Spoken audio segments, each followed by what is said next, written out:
jahon chempionati. O'zbekiston, Portugaliya.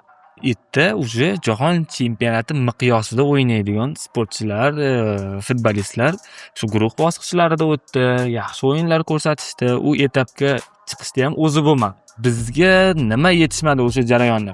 Endi hamma ko'rpani o'ziga qarab tortadi deydi-yu.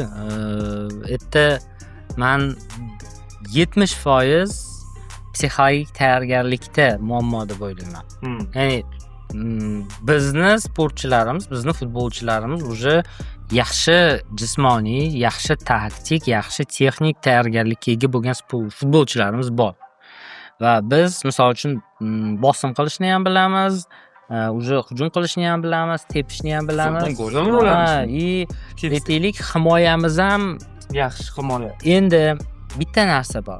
E'tibor bergan bo'lsanglar, intervyulardan, oxirgi intervyularda bizda bosim yo'q degan gap ko'p bo'ldi. Va bizda bosim yo'q degan joyda bizda bosim yo'q ekanligiga kafolati yo'q. Chunki biz bosim haqida gapiryapmiz-da. Xo'p, sizlarga hozir bitta eksperiment qilaman. Pushtirang filni tasavvuringizga keltiring. Pushtirang fil. Ajoyib bo'lishga. Tasavvur qildingizmi? Ana pushtirang fil. Tasavvuringizga keltirdingizlar. Uni xartumi ham, даже bundoq chiqqan shoxlari ham pushtirang.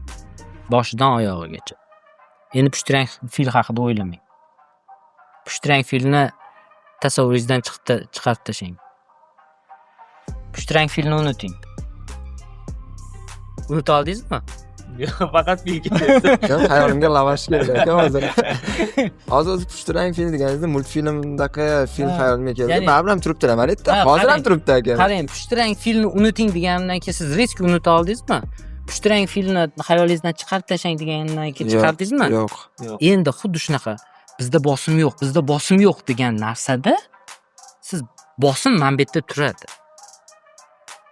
Biz xotirjammiz deganimizda biz xotirjam bo'ladi. Lekin bizda bosim yo'q degani mana bu yerda bosim turibdi. Boyagi pushtirang fil bo'lgani uchun bosim yo'q. Shu o'zimizni og'zimiz bilan bosimni o'zimizni miyamizga yana keltirib urib qo'yapmiz ekanda.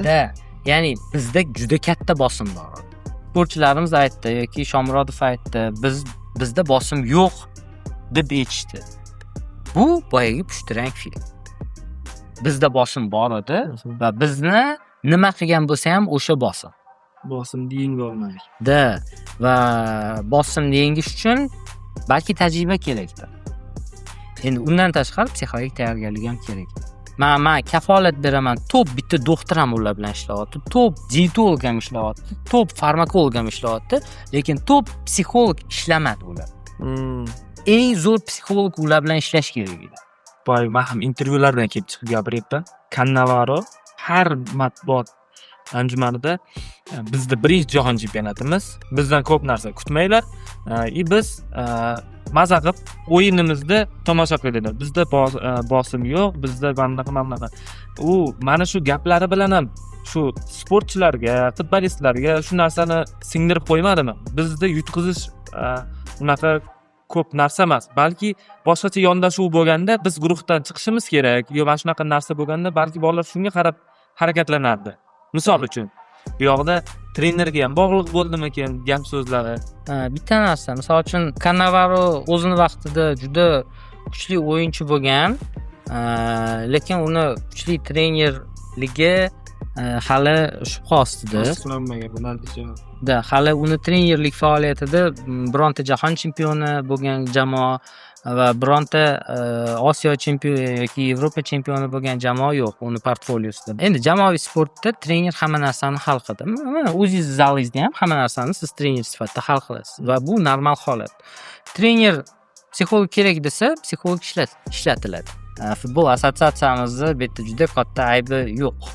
Trener agar jamoaga psixolog kerak desa, psixolog ishlangan bo'lardi. O'sha misol uchun o'zini o'sha Italiyasidan, Ispaniyasidan mana bu yerga psixolog olib kelishgan bo'lardi. Nima desa qilib bera oladi. Trenerga ham bog'liq ko'p. Trener qanchalik keng fikrlasa, shunchalik ko'p narsani jalb qila oladi.